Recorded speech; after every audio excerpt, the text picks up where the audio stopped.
Oblivion is full of spooky stuff. I mean, just look at this guy. Even I think he looks scary, and it takes a lot to scare me, that's for sure. No, not like this. But believe it or not, there are a few quests in this game even spookier than that guy's face. And considering Halloween is right around the corner, I figured this would be the perfect time to talk about the 5 spookiest quests in Oblivion. Have you ever had one of those dreams that you couldn't wake up from, where no matter how hard you tried, even when you knew it was just a dream, you just had to endure it? Well, it's not a dream, man, it's just regular life. Get out of your mom's basement, get a job, jeez. Okay, so the quest we're talking about here is Through a Nightmare Darkly, and boy, is it sort of spooky. After completing a quest for the Breville Mages Guild, the guild hall leader will ask you for help in finding her friend Henentir, which sounds simple enough, so we might as well lend a hand. I'm going to level with you. Henentir isn't missing. On the contrary, I know exactly where he is. Fine with me, makes my job even easier. Well, as you can see, Henentir's right here, and he's trapped in his dream world. The only chance is for a total stranger to enter his dreams. Enter his dream? I didn't sign up for this. Alright, fine, I'll help. Based on his flailing, I'm gonna guess he's not having a very good dream. Henentir once told me that if he's killed in his dreams, anyone that's in there with him will die as well. You've gotta be kidding me, lady. You waited this long to give me this information? Alright, I'll do it. Okay, this is definitely not a good dream. So it turns out Henentir has misplaced pieces of his mind within the dream world. How do you do that? I have no idea. Which of course means that we have to go reacquire them for him. It's not very difficult, but it is definitely spooky. Like this place. It's spooky. And this water's pretty spooky. Oh my word, I'm naked. It's my greatest nightmare. Oh, thank God, some clothes. Well, finally that nightmare is over and we've returned to the real world. Or have we? You may be thinking that Vermina's Shrine will be just another normal, unspooky Daedric quest. But you would be mistaken, because there is nothing normal or unspooky about it. For one thing, this guy seems to think we're walking in the House of Shadow even though it's still daytime, and we're definitely not inside any house. And even more out of the ordinary is before we can even start the quest, we have to find a black soul gem. I mean, usually we need to get something dumb, like a cabbage. But a black soul gem? That's spooky stuff. Alright, I guess let's try and get this gem, making me do all this hard work. The wizard Archford has the orb of Vermina. Travel to his tower and retrieve my orb. Yeah, sounds simple enough. I mean, how bad could it be? Oh, jeez. It's bad. It's really, really bad. Is the furniture on the ceiling? Or am I on the ceiling? Spooky. What is this place? Where are we? Well, this must be Archfed. In comparison to Henentir, he seems to be sleeping pretty peacefully. Oh, thank God, we're finally out of there. Here's your stupid orb, Vermina. Man, after such terrifying quests as those, I could really use a good rest in a familiar bed. It's only too bad that I don't have a home of my own. If you're in the market, I'm selling a manor house right now for a very good price. Wow, what a great coincidence. Hey, look at that, I got a quest. Where spirits have lease. I like to think of myself as a lively spirit. Alright, let's go check this place out. Well, they could use a bit of spring cleaning, but otherwise it's not too bad. Here we go. This must be the spirits the quest was talking about. I can't believe I got this place for only 5,000 septums. What a score. Alright, let's get some rest. Wait, what's going on? Holy crap, this place is haunted! That certainly isn't creepy at all. As it turns out, the man who used to live here was a necromancer who was killed some time ago. And ever since then, this place has been cursed. Which honestly would have been good to know when buying it. You got quite a deal on that house. And the only way to lift that curse is to get the guy who sold us it in the first place to help us out. There is no way we're going to be able to convince this guy to help us lift this curse. I can't help feeling slightly guilty selling you the place under these circumstances. I'll meet you in Anvil at the Count's Arms. From there, we'll try to lift the curse together. Really? Okay. Wow. He actually showed up. Do you know what you're doing, or are you just flailing your hands about? Hey, where you going? Unbelievable. Alright, I suppose we're venturing into the creepy crypt on our own. The Tome of Unlife. Sounds like a pleasant read.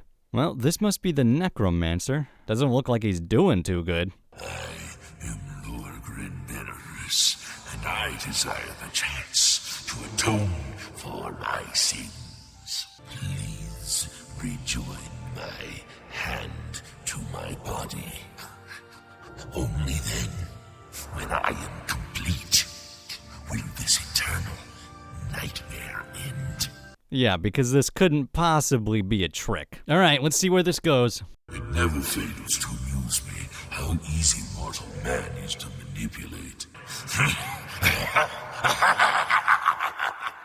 Yeah, you really got me. What a loser. After destroying the lich, the curse on the manor has been lifted, and for some reason the manor itself is now totally pristine. The windows are no longer cracked, and even the vase is back where it was, which I find even spookier than the ghosts. At least I can sleep soundly now. What the?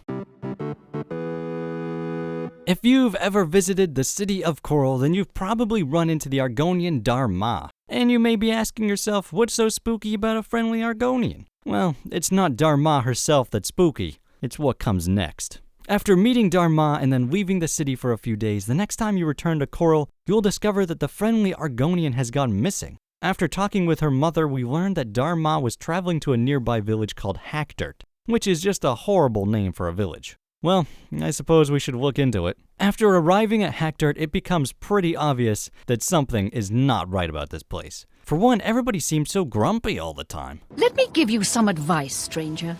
Leave. Now. You ain't welcome here. Also, this guy won't stop staring at me, and following me around for that matter. What do you want, man? I got nothing to say to you, stranger. Alright, let's just get this over with. Moslin's Dry Goods. This must have been the place Dharma was heading to. Well, I don't see her here, but there is the shopkeeper. I don't know any Dharma. If you're talking about that cursed Argonian swindler from Coral, I'd like to know where she is too. I'm actually inclined to believe her, but I can't shake this weird feeling I'm getting from this place. We should probably stick around a little bit longer. After looking around some more, we learned that Dharma had been here, as we find her diary inside a bureau in the Hackdirt Inn. Although, it's kinda weird that she wouldn't take her diary with her when she left. How would I know? Maybe she went crazy and run off into the woods. Now, if you'll excuse me, I got things to do. This quest just keeps getting spookier and spookier. Well, it's getting late, so I suppose we might as well get some rest and ask around some more in the morning. Wait, what's waking me up? Oh my word, an assailant! Alright, something is definitely going on here. The girl is in danger. Meet me tonight after dark in my house. I'll leave the door unlocked. I knew it! Also, are you feeling okay? You look like you just ate something you're seriously allergic to. Should I call a doctor? Well, fortunately, we were just in time to save Dharma before these villagers sacrificed her to their twisted gods. Now all we have to do is get her out of this village. You seen my horse? I can't leave her here. Are you kidding me? Forget the horse. Oh, wow, okay. The horse is right there. Another happy ending. Granted, those villagers are still out there, but there isn't a quest for that, so it's not my problem. Alright, I'm gonna be honest with you. This last one is only at number 1 because I have to warn you about Dark Brotherhood spoilers ahead. So, be warned. It's still pretty spooky though, so don't worry about that. After discovering that your Dark Brotherhood contracts had been switched by some unknown knave, Lucian LeChant sends us on the quest following a lead. After interrogating some poorly dressed elf, we find ourselves outside the Anvil Lighthouse. I always knew something was up with this place. I mean, just look at that light. And that house. It's not right, I tell you. Besides, the guy living there is definitely a little whacked. All right, that's it. You've gone and annoyed me now. Have at thee. Now that we have the key we need, it's time to head into the lighthouse cellar. Holy moly, what happened here? This place is straight out of a nightmare. You've got to be a real monster to do this. What's through this door? Oh god, a dog! Oh my god. These candles are a serious fire hazard. I'm gonna have to report this to the town hall. Well, that's probably the worst of it. I suppose we should head back to Lucian LeChant and tell him what we discovered. Oh no. Lucian, why? No, it can't be. Sorry, Speaker. I'm distracted. Well, that was pretty spooky, but I'm curious, did you happen to experience any particularly spooky moments while playing the game? If so, make sure to share it in the comments. Just keep one hand on your hilt and both eyes on the crowd. There's something sinister lurking out there. I can feel it. Also, if you're interested in watching my full playthrough of the Dark Brotherhood questline, make sure to check that out here. Or if you haven't seen it yet, I have a video on the 5 things that Oblivion did better than Skyrim. And if for some reason you're not subscribed yet, make sure to hit that subscribe button. I will see you guys there. No! I'm too late. I thought I could get here in time. Thought I could stop you!